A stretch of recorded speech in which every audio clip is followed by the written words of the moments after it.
Mata di mata kita sama-sama hitam, kita menghargai perbedaan,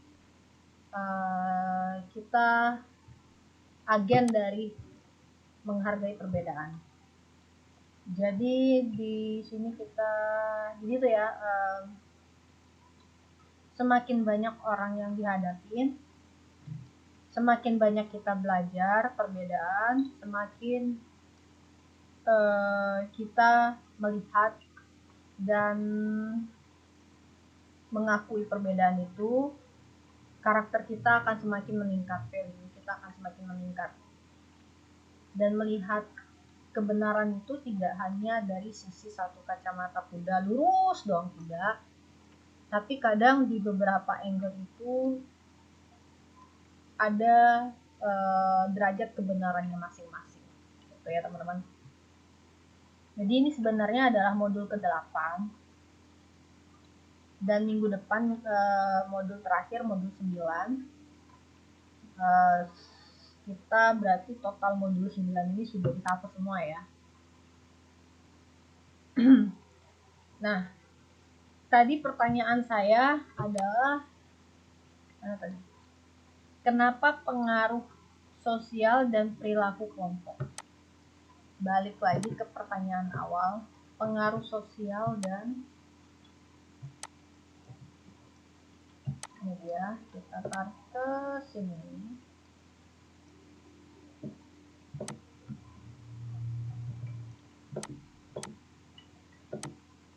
Pengaruh sosial itu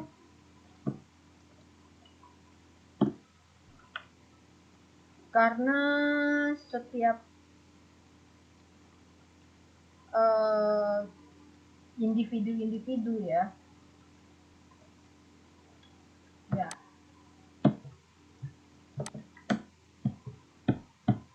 setiap individu ya, ketika dia berafiliasi dengan individu satu, individu lain, akhirnya dia berkelompok ya kan. Dari kelompok itu akhirnya dia kelompok A berafiliasi dengan kelompok B, berafiliasi dengan kelompok C. Dia akan membentuk namanya komunitas.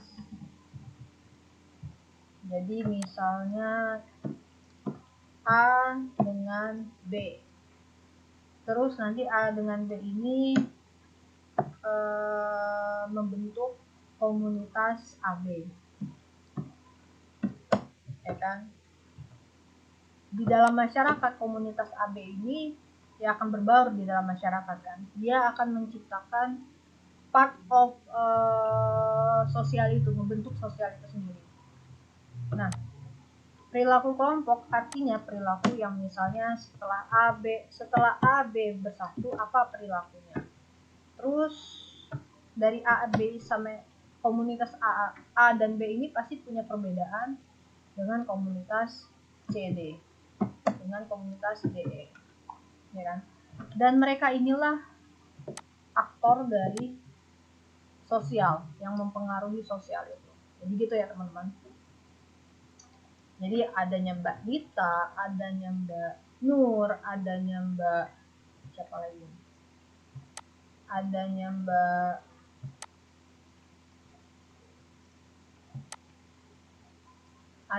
Mbak Fitri, Kiki, bla bla bla.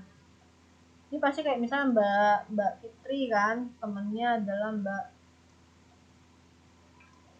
Mariutini. Mbak Mariutini nggak hadir ya hari ini.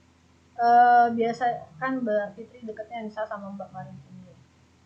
Kenapa bisa dekat? Karena banyak persamaan yang bisa klop gitu, akhirnya nyaman gitu kan, nyatu gitu kan. Nanti ada lagi Mbak Lita misalnya sama Mbak Neni dan siapa Mbak Nur Siama sama Mbak Yaya Peng misalnya, Mbak Wajriati bisa masuk ke semuanya misalnya. Nah, meskipun orangnya sama, ketika misalnya sudah berkelompok gitu kan, individu satu bisa mempengaruhi individu lain, dan dalam dalam satu wilayah, walaupun orangnya 11 nih, nah itu akan berbeda gitu loh, perilaku kelompoknya pun akan berbeda. Dan ketika orang A dipasangkan dengan B, ketika orang A dipasangkan dengan C, itu juga akan berbeda hasilnya. Walaupun sebenarnya orangnya sama, tapi dipasangkan dengan pasangan berbeda. Nah, dari itu semua yang kita akan bahas adalah, makanya tadi dibilang klasifikasi kelompok. Jadi walaupun orangnya yang dipasangkan itu adalah cuma satu orang nih yang dibedakan, tapi orang ini bisa masuk ke semuanya. Itu saja tuh sudah punya perbedaan. Paham nggak? Jadi gini, ini tadi ada individu A, individu B. Individu A, B itu kalau misalnya ngapa-ngapain selalu berdua. Tapi ada satu saat A sama B ini dipisah nanti sama C. Apakah komunitas nanti ketika mereka berdua gitu kan, katakanlah bisa 100 orang gitu kan, ketika 50 orang diambil dipasangkan ke kelompok yang lain jadi 100, apakah sama karakternya? Tidak. Apakah sama karakternya dengan pasangannya sebelumnya, dengan komunitas yang dipasangkan sebelumnya? Tidak. Dia akan melahirkan komunitas yang baru gitu. Jadi orang yang dipasangkan dengan orang yang disama di kelompok lain itu akan menghasilkan hal yang berbeda dengan kelompok yang dia dipasangkan dengan kelompok yang lain juga. Namanya nanti ada lagi dinamika kelompok. Bahkan ada materi khusus, ada mata kuliah khusus namanya dinamika kelompok ya. Jadi di situ akan dipelajari beragam macam karakter individu yang membentuk kelompok-kelompok tertentu, ya kan. Nah ini poin-poin yang akan kita bahas.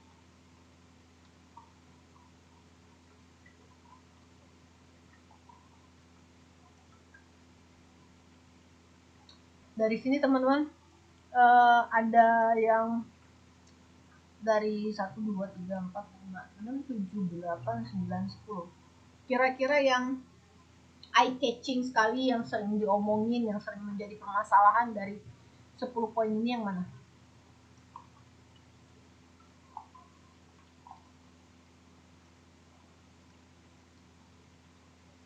Yang jadi sumber masalah negara, katakanlah ya, atau yang jadi sumber masalah berkehidupan sosial sehari-hari, mana kira-kira?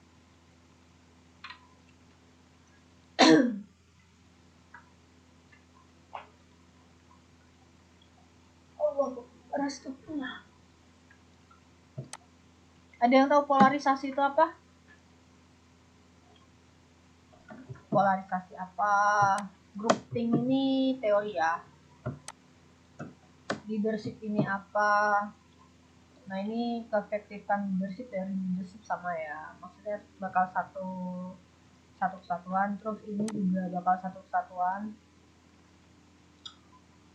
Poin A sampai poin B itu satu kesatuan.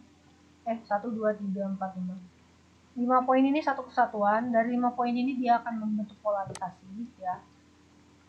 Selain itu juga ada teorinya yang ngebahas dengan analisis kelompok ini namanya grouping. Terus nanti di dalam kelompok tidak mungkin tidak ada orang yang mendominasi, yang menggerakkan, yang mendrive. Gitu. Jadi ini sebenarnya satu analisis. Ada hal-hal lain di luar ini, tapi yang di modul yang dibahas adalah poin-poinnya ini ya. Balik lagi, ada yang tahu polarisasi? Ini yang sekarang lagi sering banget dibahas. Apalagi tahun-tahun mendekati politik gitu ya, tahun-tahun politik. Mari kita lihat animas polarisasi.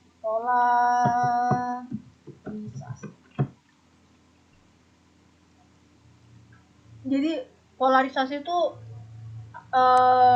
berbeda-beda gitu ya.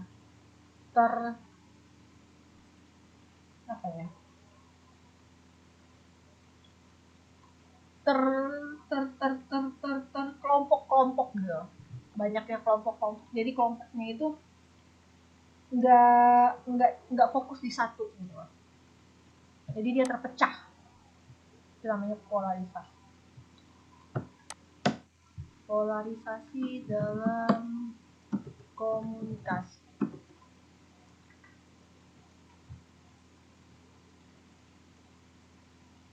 Kita pakai yang ini, saya lebih suka animasi ya,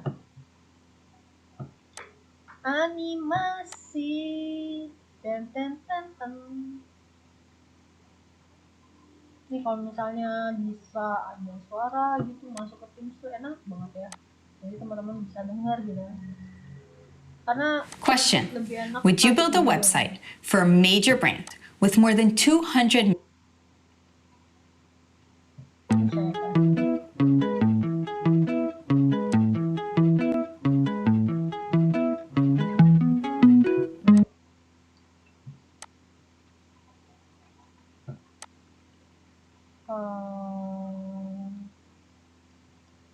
Opsi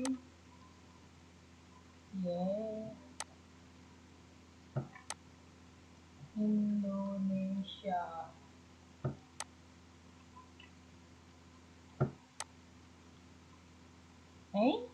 Kok masih tetap Indonesia?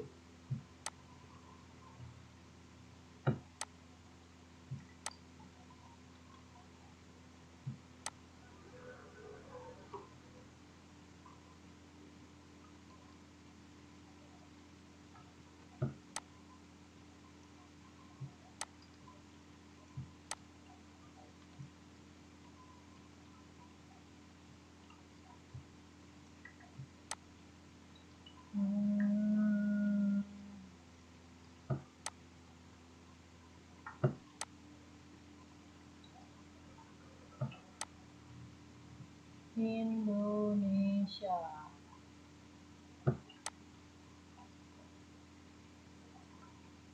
Oke. Ini alhamdulillah ada subtitlenya, jadi teman-teman bisa baca dari subtitlenya, putar ya.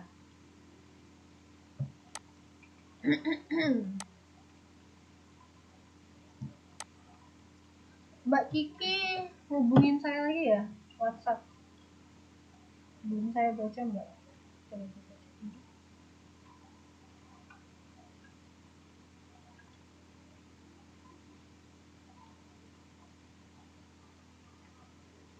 Oh ya, oke, siap. Sip malam ketiduran bangun telat. Oke.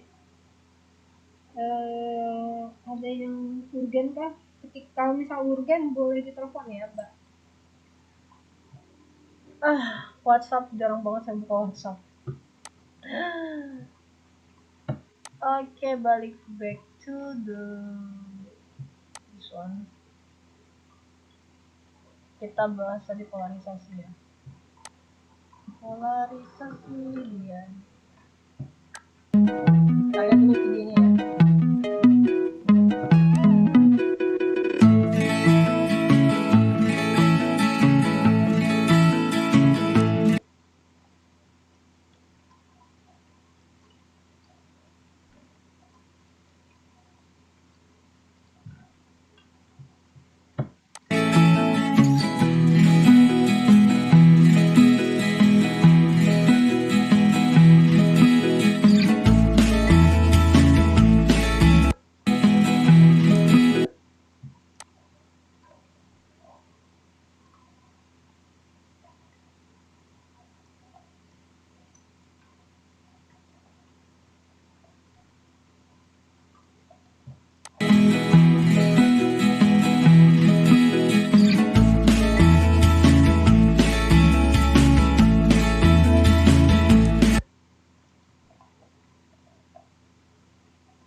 bahagia.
Balik ke sini, kita loncat ya,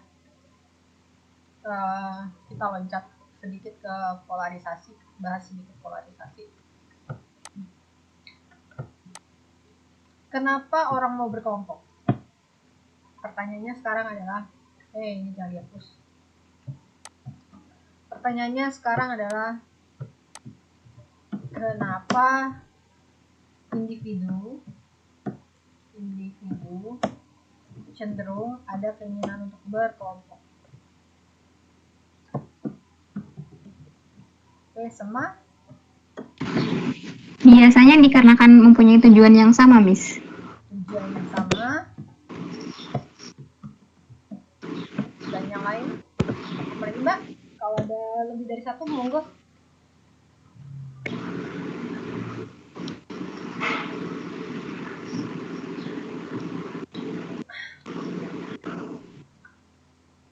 Ada yang lain?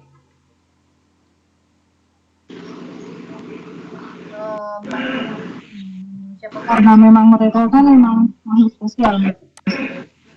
Karena mereka makhluk sosial. Karena kodratnya sebagai makhluk sosial, jadi untuk kelompok ya. Karena kodratnya zone political, jadi maunya berkelompok. Nanti pertanyaannya adalah karakter-karakter zone politikon itu apa nih? Balik kalau saya yang diangkat adalah zone politikon. Satu kita cari ya.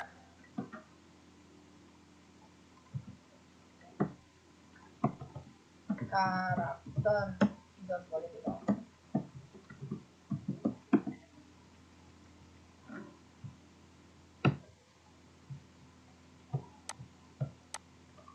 Ini interaksi ya, generalnya adalah membutuhkan orang lain berinteraksi. Jadi kita masuk poin ini, zone politikon berinteraksi, jadi butuh hidup bersama, tidak sendiri. Itu satu. Terus ada lagi yang lain?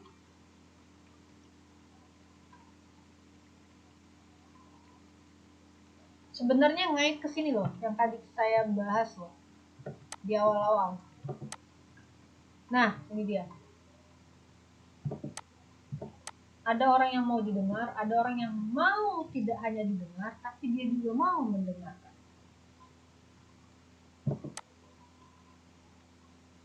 Ini salah satu indikasi dari kalau yang didengar itu adalah indikasi dari perasaan ingin diakui. Persan. Jadi ada di dalam diri manusia itu ada rasa aku tuh pengen diakui gitu. Individu itu ada unsur ingin diakui sebagai individu. Jadi dia akan mulai dari kelompok gitu dari kelompoknya, karena yang bisa memfasilitasi dia untuk diakui orang banyak mulainya dari dia bisa mempengaruhi kelompok-kelompok individu-individunya dulu di dalam kelompoknya itu. Selain ini ada lagi banyak ya, macam-macam ya, rasa aman, bla bla bla dan sebagainya. Tapi kita bahas ini. Jadi ini kenapa manusia cenderung untuk berkelompok ya. Dan yang paling kalau apalagi kalau misalnya dia ekstrovert.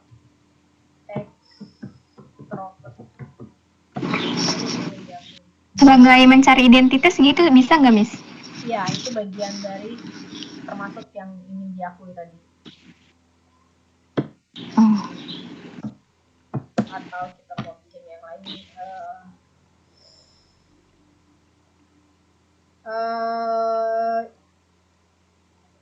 Karena gini, kenapa tadi Mbak Lita tadi kan menyinggung adalah pencarian identitas. Jadi pencarian identitas itu sebenarnya ada dua poin. Dua poinnya itu apa? Konfirmasi ya. Atau kalau konfirmasi artinya dia ingin diakui ya. Atau rekonfirmasi dari pribadinya ya. Rekonfirm. Saya ketukar-tukar mau bahasa Inggris, bahasa Inggris. Rekonfirmasi ya. Oke. Kalau misalnya identitas ini tadi ya, sama dengan identitas. Karena dia membawa dua hal. Kalau identitasnya dari pribadi ya, ini kita bahas yang dari identitas pribadi ya Mbak. Kalau identitasnya pribadi, ada dua hal yang ingin dicapai. Bisa jadi untuk mempertajam identitas diri dia, untuk mempertajam aktualisasi diri dia, untuk memperlihatkan powernya dia, ya itu bisa ke sini. Atau dia sendiri pun ya bisa masuk ke sini sebenarnya identitasnya. Kalau dia identitasnya pribadi ya, jadi dia saya ini nggak tahu. Ada orang yang bilang kayak gitu. Saya sendiri nggak tahu saya seperti apa. Tapi ketika dia masuk dalam kelompok, dia menemukan jati diri dia. Tapi ada juga yang dia karakternya tadi mendominasi. Saya sudah tahu pribadi saya adalah seperti ini. Tapi saya nggak bisa nih menguasai orang kalau saya tidak punya kelompok. Jadi saya mau menggerakkan kelompok itu agar saya diakui sama orang. Gitu. Jadi ini menarik ya. Psikologi komunikasi itu menarik. Kenapa? Karena sebenarnya kita itu banyak membahas teori-teori komunikasi, tapi yang lebih ke pribadi dan sosial. Dan itu dekat sekali sama kita, proximity-nya sekali sama kita. Kedekatan itu sangat closer banget sama kita karena kita langsung mengalaminya sendiri. Beda sama kalau kita belajar katakanlah media massa. Karena itu poinnya, objeknya adalah kita aktornya, tapi yang dibahas di situ kebanyakan bukan kita sebagai aktor, tapi media sebagai objek yang dikenai oleh aktor. Jadi kita banyak menganalisa tentang medianya, tentang peran media dan lain sebagainya. Tapi kalau misalnya kita membahas teori-teori komunikasi, lebih lagi ke psikologi komunikasi, itu lebih enak dibahas. Kenapa? Berasa kayak kita ngebahas diri kita sendiri dalam keseharian kita gimana gitu kan. Jadi polarisasi tadi balik lagi ke sini ya, balik lagi ke polarisasi. Inilah salah satunya kenapa orang bilang gitu. Ini kenapa orang membutuhkan untuk dia masuk dalam kelompok. Nah, ketika sudah masuk dalam kelompok, akhirnya dia bisa saja berubah, ya, bisa saja mengubah kelompok itu, atau dia bisa mengimprove karakter dia. Jadi misalnya ada orang yang introvert, ya kan? Dia pengen masuk dalam kelompok. Kenapa? Satu, mungkin alasannya saya nggak tahu nih, saya sebenarnya sukanya apa, jadi dia masuk misalnya di kelompok. Katakanlah mahasiswa itu ada apa aja sih Mbak, aktivitasnya, sosialnya, aktivitas kampusnya apa aja? Misalnya kemarin Mbak Aisyah ada bilang kegiatan sosial ya, ada yang aktivitas kampusnya itu himanya tuh tentang volunteer gitu kan, hima yang kegiatannya tentang volunteer aja, volunteer. Terus ada lagi yang dia bikin artikel ya, hima yang kerjanya yang kegiatannya adalah bikin kegiatan artikel aja. Terus ada lagi hima yang apa lagi himanya di UT?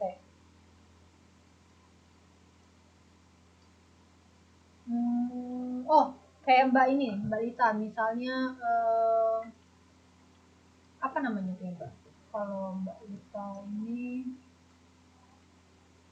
penyiaran itu apa yang namanya? Penyiaran kayak konten kreator nggak sih Mbak? Konten kreator apa ya? Katakanlah ini bagian penyiaran ya. Bener nggak sih Mbak? Himanya Mbak yang itu Mbak hima atau bukan hima? Atau dari BMI yang Mbak? Iya, himpunan mahasiswa. Itu baik namanya apa? Jenisnya apa? Hima untuk apa? Kan kalau di kampus saya misalnya ada himakom, hima komunikasi gitu kan. Ada hima sos. Hima sos itu apa ya kepanjangannya? Jadi anak-anak sosiologi di dalam sana gitu kan. Tapi ada juga hima sosial. Ya. Kalau kita sosial. Jadi tergantung sih, kalau aku di tempatnya kadang di humas ya, kadang di bagian konten. Jadi hima itu kalau di tempatku Kenapa Mbak? Halo nih, suaranya putus-putus. Kalau di tempat di kampusku dulu, hima itu ada yang berdasarkan departemen, ada yang berdasarkan kegiatan.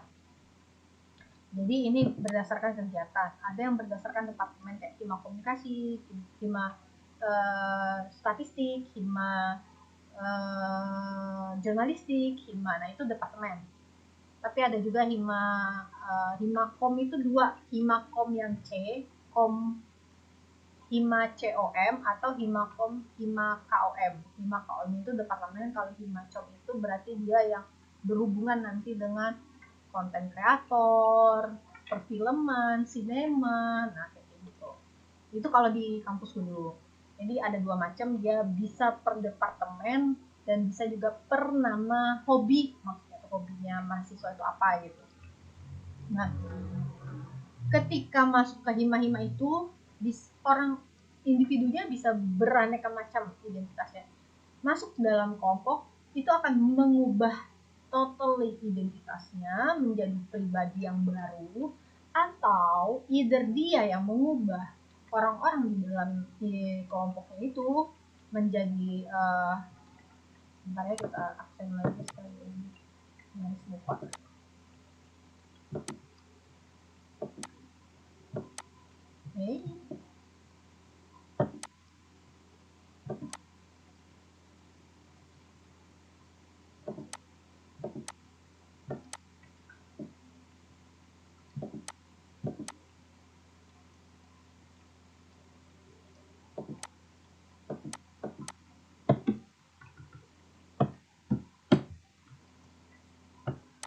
either dia yang berubah identitasnya dari introvert ke extrovert, either dia yang mengubah teman-teman di dalamnya, either dia mengimprove. Jadi dia tidak hilang karakter aslinya, tapi dia belajar untuk mengimprove. Oke.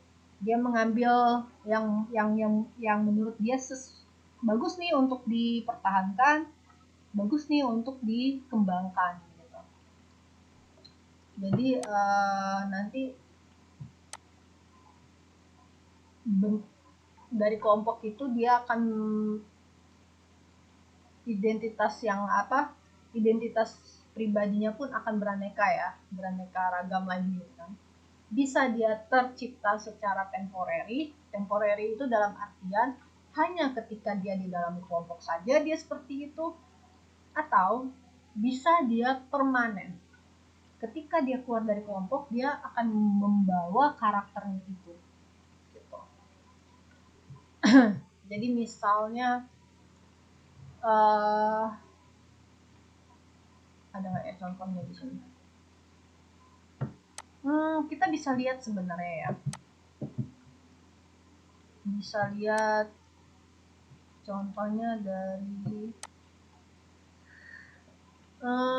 siapa ya sosok yang berubah?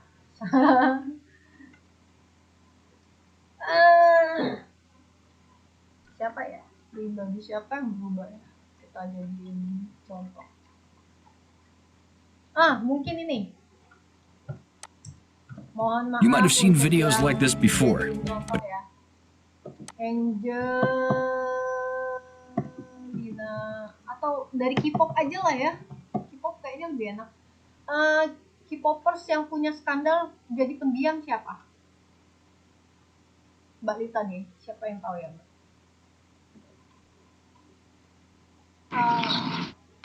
Taehyung katanya.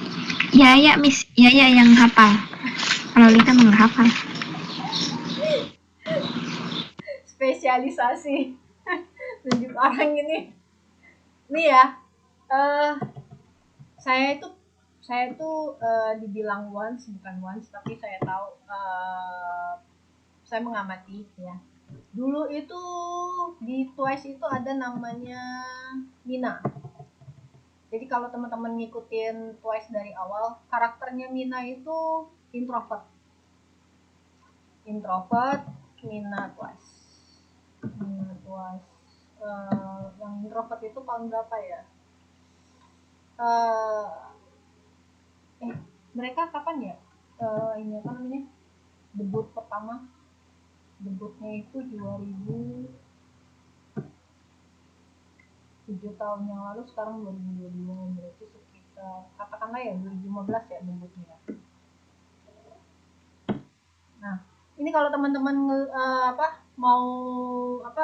tadi kan contohnya adalah ketika orang masuk dalam kelompok bisa berubah, bisa mengimprove. Nah, dikatakan ini waktu debutnya ya, dia sempat menghilang, sempat hiatus. Mina Twice hiatus. Nah, ketika dia sebelum hiatus itu dia punya penyakit extreme anxiety ya. Nah, ini dia ini masa-masa yang dia anxiety ya. Jadi orang anxiety itu punya apa ya namanya? Sindromnya itu adalah bisa jadi kalau melihat kamera dia takut, bisa jadi kalau melihat kamera dia menangis, bisa jadi kalau melihat kamera keringat dingin, ya itu kalau untuk idol. Kalau untuk kita orang-orang baru misalnya bukan idol, bisa jadi kalau introvert itu ya, katanya kalau introvert itu adalah karena kebiasaannya sendiri, terus melihat orang ada yang berlari atau berjalan ke arah dia, di otaknya tuh sudah berpikir, ini nanti kalau ketemu sama orang ini mau ngomong apa atau mau apa yang diperlihatkan, itu sudah berpikir. Nah, ketika berpikir seperti itu, semakin mendekat, bisa jadi sindrom-sindrom lain tuh muncul, kayak misalnya kalau ngomong terbata-bata, tangannya dingin, keringat dingin tangannya gitu kan. Ada hal-hal yang terjadi, ada sindrom-sindrom yang terjadi. Tapi ketika orang-orang ini mencoba untuk misalnya bersosialisasi, akhirnya dia masuk dalam satu kelompok, bisa jadi kelompoknya ini merubah identitas dia. Nah ini ketika dia sebelum ini pasca sudah hiatus ya, ada 2 orang yang hiatus di Twice itu. Satu pertama Minas, kedua Jonghyun. Jadi ketika setelah hiatus yang terjadi apa? Totally karakter dia tuh berubah 180 derajat. Dia menjadi orang yang bener-bener tampilannya, kalau dulu shy, pemalu kayak gitu. Kalau sekarang tuh lebih ke kalau ada yang lihat konsernya ya, konser Twice 2002, lebih seksi ya, karakter yang dikeluarkan lebih berani, lebih aktif gitu kan, dibanding dia dulu yang sebelum hiatus gitu. Jadi balik lagi ke sini, itu tadi yang dinamakan polarisasi. Polarisasi itu akhirnya nanti orang-orang yang berkelompok itu, individu itu, ada yang tersalurkan idenya, ya kan? Ada yang dia tidak terfasilitasi, ya kan?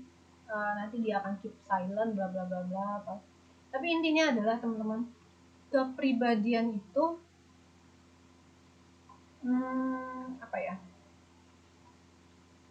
temporary sih sifatnya, mostly temporary.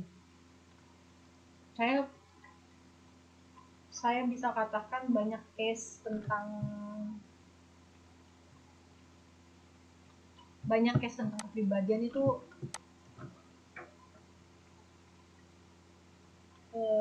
kepribadian manusia, sifat kepribadian manusia.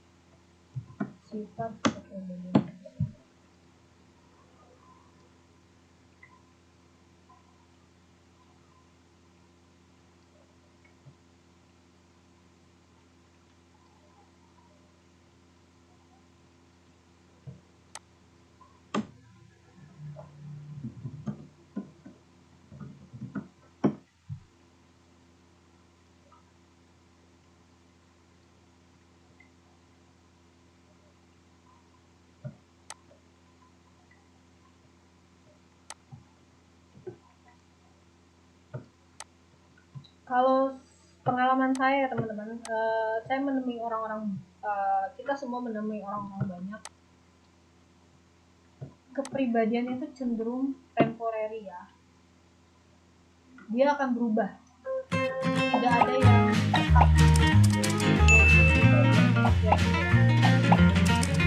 Dan apa yang bisa mempengaruhi, yang paling mempengaruhi adalah lingkungan di mana kita berada. Jadi misalnya kayak sekarang kita ada di Taiwan. Saya pertama kali misalnya dari Jakarta ke Bengkulu aja, dari Jakarta misalnya kalau kerjaan apa semua dalam sebulan, misalnya saya bisa bikin tulisan, bisa bikin penelitian misalnya sekian gitu kan. Pas balik ke Bengkulu dalam waktu 6 bulan baru saya bisa tulis satu penelitian gitu kan. Turun nggak produktif gitu, nggak seproduktif saya di Jakarta gitu kan. Kenapa? Karena lingkungan 24 jam ini akhirnya mengubah. Nah jadi hati-hati buat teman-teman, buat kita semua sebenarnya, pilih lingkungan yang kita harus punya filter. Jadi kita yang tahu ketika kita berada di lingkungan yang menurut kita mudaratnya lebih banyak, kita bisa memfilternya. Tapi memfilter itu bisa dilakukan, nah sulit sekali dilakukan ya. Dan di sini di materi ini kita bahas ya, tadi secara langsung sudah kita bahas, kita kita juga bahas ini secara tidak langsung, bentuk pengaruh, bla bla bla, polarisasi sampai sini. Nah, jadi mengerikan sebenarnya ya. Belajar psikologi itu mengerikan sekali. Ini beberapa, ini konsepnya ya, beberapa konsep pengaruh sosial ya. Kalau belajar kognitif, psikologi kognitif, teman-teman belajarnya nanti apa ya, tentang misalnya di usia sekian nanti teman-teman, kok nggak bisa digedein ya? Atau bisa digedein? Oke. Kalau kita belajar psikologi sosial, berarti yang kita pelajari adalah apa ya, ini case-case-nya sosial, masalah-masalah sosial ya kan, moral yang bisa apa, berpengaruh sama moral dan lain sebagainya, kepribadiannya juga, psikologinya juga. Kalau belajar psikologi kognitif, nanti yang dikasih tahu adalah penyakit-penyakit atau skill-skill kita yang secara kognitif itu mulai turun di usia berapa itu. Jadi kalau misalnya sosial, penyakit-penyakit sosialnya kita belajar. Jadi kalau misalnya kita terlalu kita belajar tentang kelompok nih sekarang. Ternyata kelompok itu tidak semuanya baik. Dan kita punya apa ya, kendali untuk menerima atau kendali untuk memfilter itu, tapi memfilter itu susah. Sama halnya kalau kita belajar psikologi kognitif di umur 20. Jadi masuk kelas itu saya dikasih tahu, nanti kamu bisa di umur 20 daya ingatnya berkurang. Bisa nggak dihindari? Dihindari tidak bisa, tapi bisa apa ya, ibaratnya tuh apa ya, masanya tuh dibikin panjang gitu. Jadi kalau misalnya di umur 22 itu menurunnya misalnya sekitar persentase 100, tapi kalau kita melakukan olahraga, kita konsumsi makanan yang berprotein tinggi, balance dan lain sebagainya, itu tetap turun, tapi turunnya misalnya 10%, 20%, jadi gitu. Bisa apa ya namanya bahasanya itu kalau Indonesia itu Terlambat. ya, diperlambat itu apa ya namanya, aduh berasa kayak Diantisipasi. iya, diantisipasi, tapi dia tuh nggak stop. Jadi proses penuaan seperti itu tuh tidak bisa di stop, tapi bisa apa ya, ya gregetan saya kalau nggak muncul kata-katanya.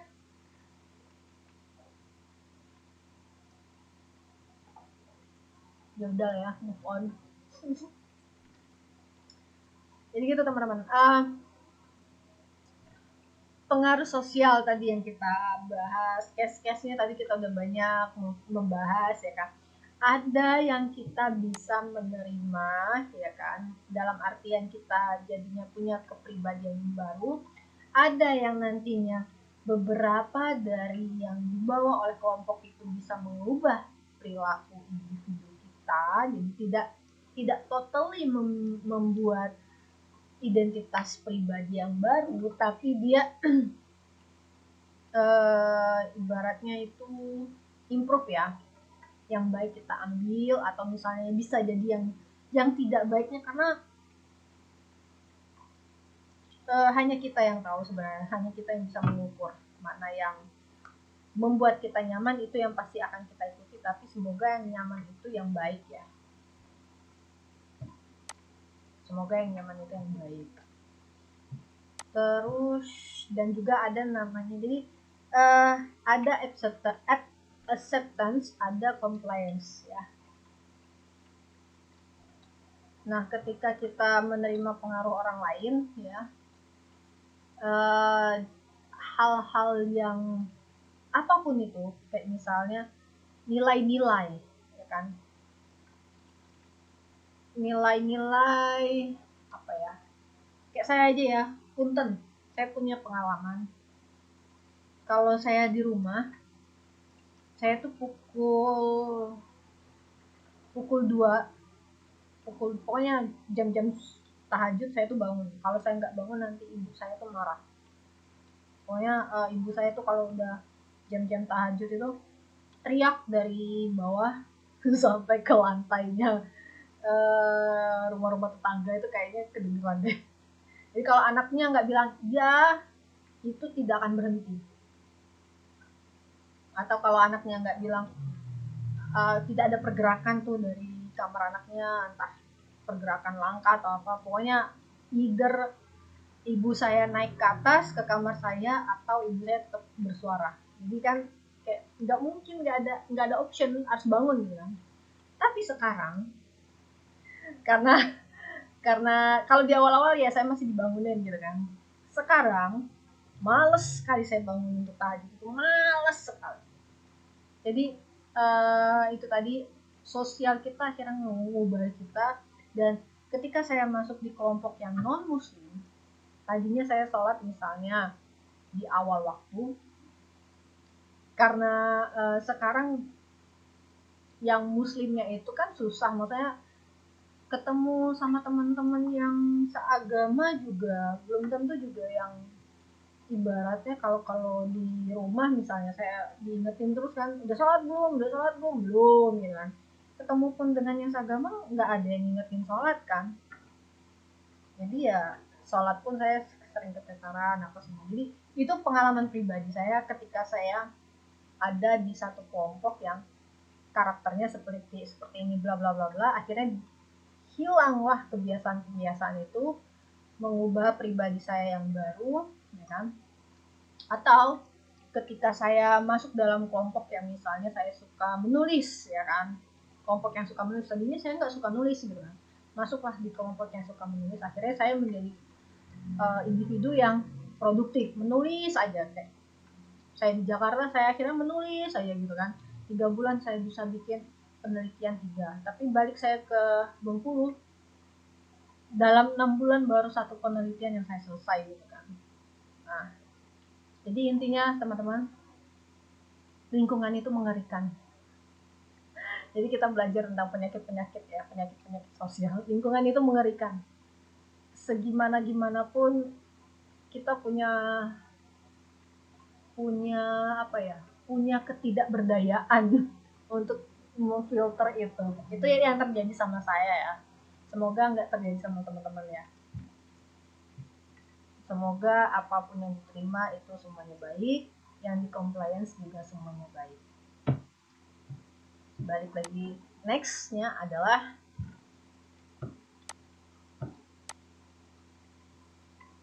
loh, ini kok ada 2 ya? Sepertinya ini ada 2 dan sama. Yes. Oh enggak, beda. Jadi kalau di jadi compliance itu tidak hanya conformity, sama di slide-nya sama ini, sama persis. Iya sama persis ya. Slide 89 sama persis. Saya bikin double. Next, perjanjian ini baru saya bikin ya. Next, bentuk-bentuk pengaruh sosialnya, ya kan. Tadi ini masih bentuk-bentuk, ini tingkat pengaruh sosial ya. Terus ini bentuk pengaruh sosialnya itu bisa jadi kita mempertajam ya, norma ya, pembentukan norma, atau kita bisa sebenarnya kan apa ya, moral itu tidak bisa, moral itu udah apa ya, udah pakem gitu kan, moral itu sudah pakem, tapi kondisinya kondisinya, situasinya itu akhirnya membuat moral itu tadinya misalnya gini, dalam satu kamar ada 2 orang, laki-laki perempuan, satu kamar nih, tidak punya hubungan apa-apa, di dalam satu kamar laki-laki perempuan, dari sejak dulu sampai sekarang itu dikatakan tidak baik, ya kan? Mau gimana pun tidak baik. Tapi level ketidakbaikannya itu akan berubah. Maksudnya gini, kalau dulu bener-bener tidak baik, jadi ketika ketahuan, wah kamu ini, dapatlah dicap bla bla bla bla macam-macam. Padahal belum tahu reasonnya apa gitu kan. Kalau sekarang semakin kesini kan nganggap kayaknya ya itu masalah moral, tapi kayak sudah orang udah biasa gitu. Jadi level moralnya itu, level pengakuan moral individunya itu sudah melemah, tapi tetap itu masalah moral, tidak bisa dilepaskan dari masalah moral. Itu yang namanya konformitas ya. Jadi kelompok bisa membuat satu masalah itu menjadi lebih tajam ya. Dalam arti kayak misalnya pembentukan norma itu semakin lebih kuat, atau sebaliknya gitu. Kayak misalnya apa ya yang di sekitar kita ya, kejadian di sekitar kita, lebih contohnya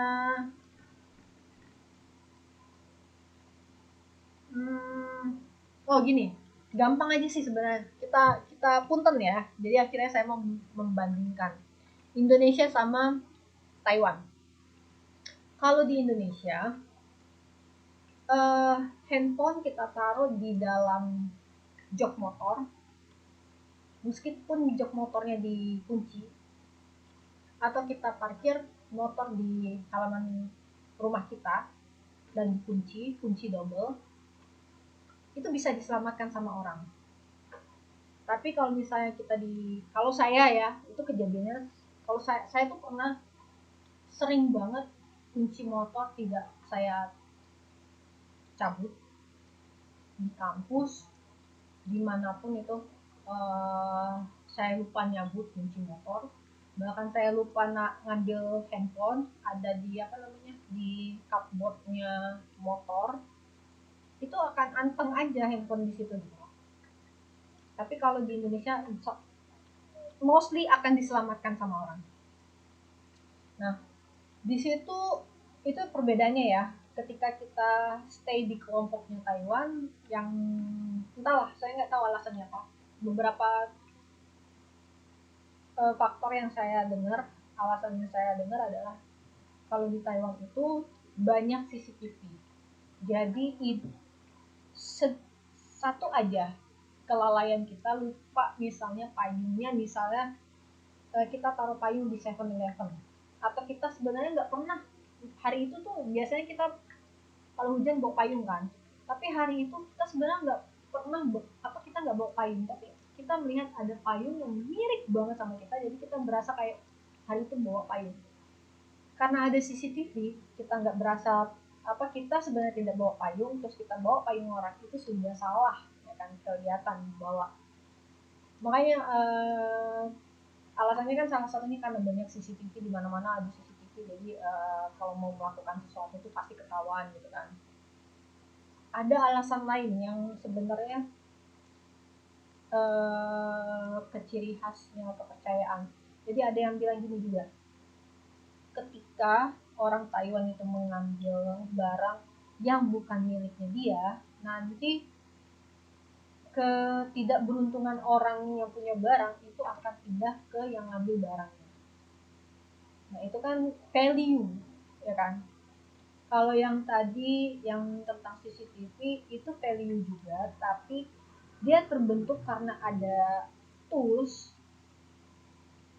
itu adalah CCTV. Jadi kalau ngambil barang orang, sebenarnya normanya adalah ngambil barang orang itu salah gitu kan, tapi tertangkap sama kamera, akhirnya kamera yang membuat value itu semakin kuat ya kan.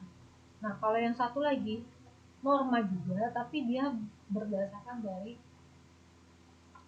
kepercayaan, habitnya gitu kan. Entah bener apa enggak, sebenarnya kan itu balik lagi kan. Jadi sebelum dia dilihat sama CCTV, dia sudah punya kepercayaan, oke, daripada saya ngambil orang. Kadang orang tuh sengaja kayak gitu loh, buang uang 1.000 gitu kan di tengah jalan pas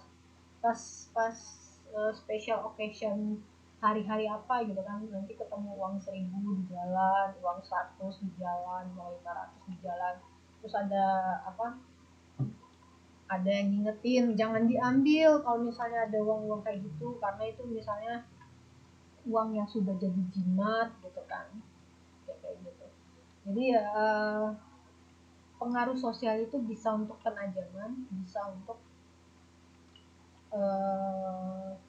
penajaman ini itu dua ya, bisa penajaman dalam pembentukan norma atau penajaman dalam hal kepatuhan gitu. Next, di sini ada teman-teman yang punya pengalaman yang lain, monggo kalau ada mau share.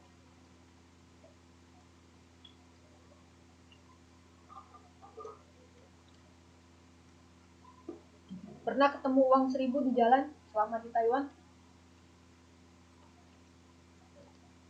Atau uang berapapun? Nggak mau cerita ya. Pernah. Terus ya diselamatin. Nggak apa-apa. Saya juga pernah kok nemuin uang selamatin, tapi nggak berani diambil, masukin aja kotak amal, ya kan? Atau misalnya ada yang kejadian lain, misalnya, oh iya, Miss, misalnya hari apa ya kemarin tuh, kayak ada hari juga di Taiwan itu yang kita tidak boleh pakai baju warna hitam, atau kita tidak boleh pakai baju warna merah gitu di hari itu. Saya pernah dapat info, kamu hari ini jangan pakai ini ya, sama teman saya. Tapi karena kamu bukan orang Taiwan, nggak apa-apa sih kamu main suka-suka kamu. Tapi kalau orang Taiwan biasanya di hari ini tuh nggak pakai baju warna merah atau nggak pakai baju warna hitam. Kenapa? Karena keluarga dia yang mau reinkarnasi misalnya sulit untuk reinkarnasi gitu kan. Jadi banyak hal-hal yang ketika kita pindah ke satu wilayah yang totally punya kebiasaan benar-benar berbeda sama background kita sebelumnya, itu kita akan dipaksa untuk beradaptasi lagi dengan kondisi sosial yang baru. Jadi nanti akan banyak sekali bentuk-bentuk pengaruh sosial yang tadinya ya, misalnya kalau kita tadinya biasa aja ngambil, misalnya kayak di Indonesia kan, disimpan pun bisa diselamatkan gitu kan. Berarti kan normanya sebenarnya salah, tapi untuk level individunya itu ya gitu kan. Terus pindah ke satu negara itu salah. Terus kalau kita pribadi kita tetap ngeyel, ya udah kita lakukan. Akhirnya kan banyak juga kasus-kasus ketangkap tangan di Taiwan gitu kan. Saya dulu sering banget dengar yang ada kasusnya PNI tertangkap CCTV kayak motor listrik ya di Taipei gitu banyak gitu. Tapi mudah-mudahan saya yakin teman-teman enggak kan. Orang keren semua, pilihan. Jadi ini ada pembentukan norma, ada kepatuhan, ada kekuasaan ya. Jadi ada 3 macam bentuk pengaruh sosial ya. Jadi untuk yang konformitas ini banyak banget ya, contoh-contohnya.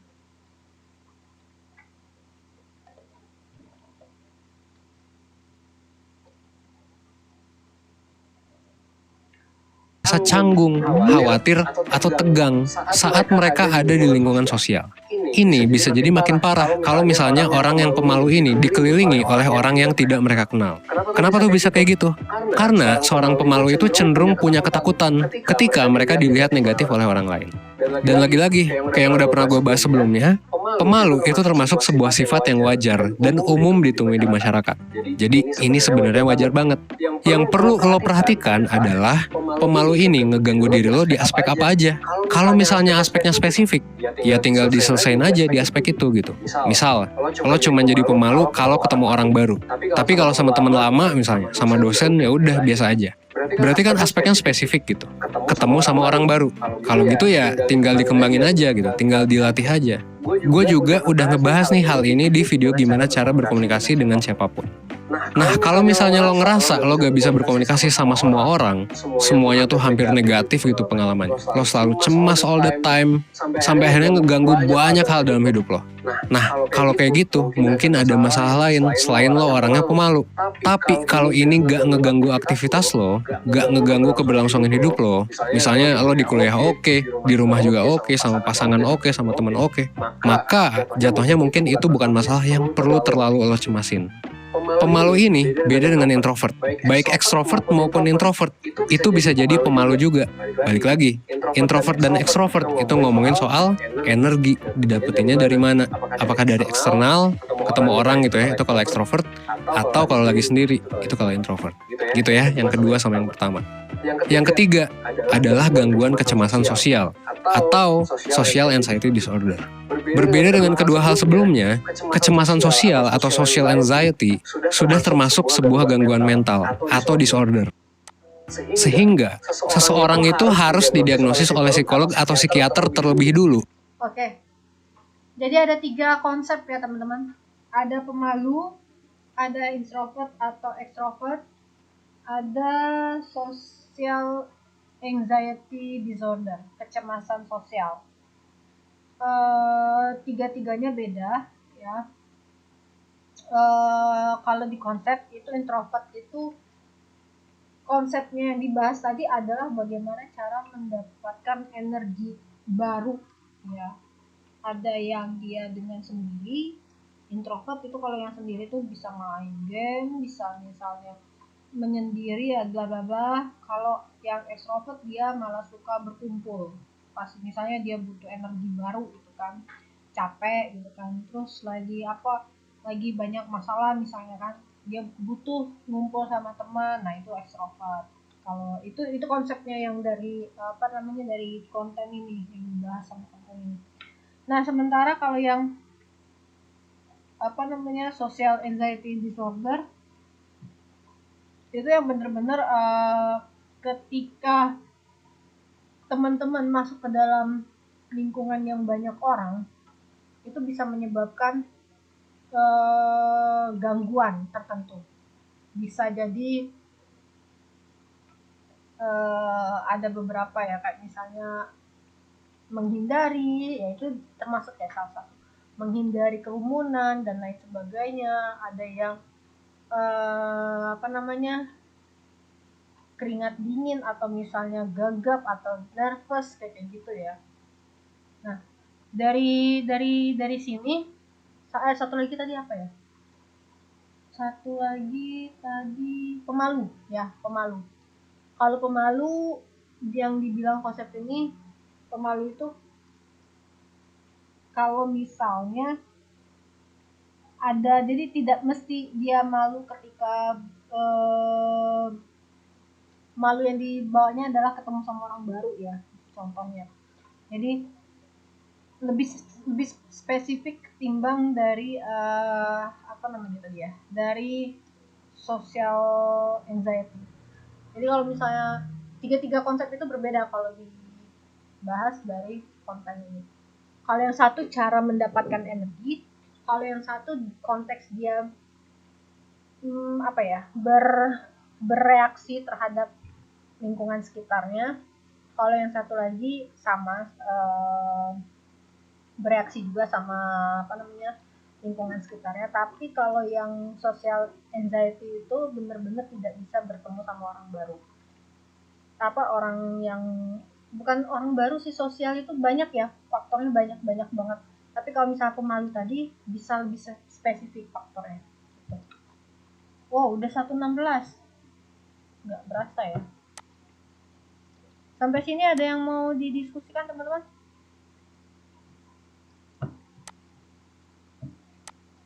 Ini pertemuan ke-7, sekali lagi pertemuan ke-7 teman-teman.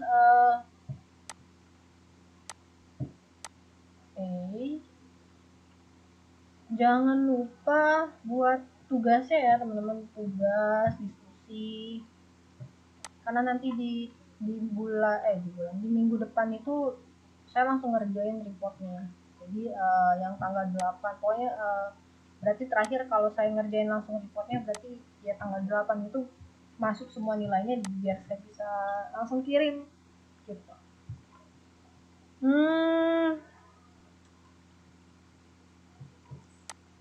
Ada pertanyaan kah? Mas Hari nggak ada. Mas Hari mau balik ke Indonesia, lagi prepare. Oke. Kalau nggak ada pertanyaan, saya tutup sampai di sini ya. Kita ketemu lagi minggu depan. Semoga nanti di minggu depan teman-teman semuanya udah selesai, tugas dan diskusinya udah selesai. Jadi kita report nilainya juga bagus ya. Saya masih punya keyakinan teman-teman semuanya nilainya seragam. Harapan saya seragamnya A ya. Pengen banget loh biar teman-teman tuh semua satu kelas gitu kan dapat A semua. Yuk, kalau nggak ada pertanyaan saya tutup ya. Tadi udah di itu sudah. Kalau nggak ada pertanyaan saya tutup ya.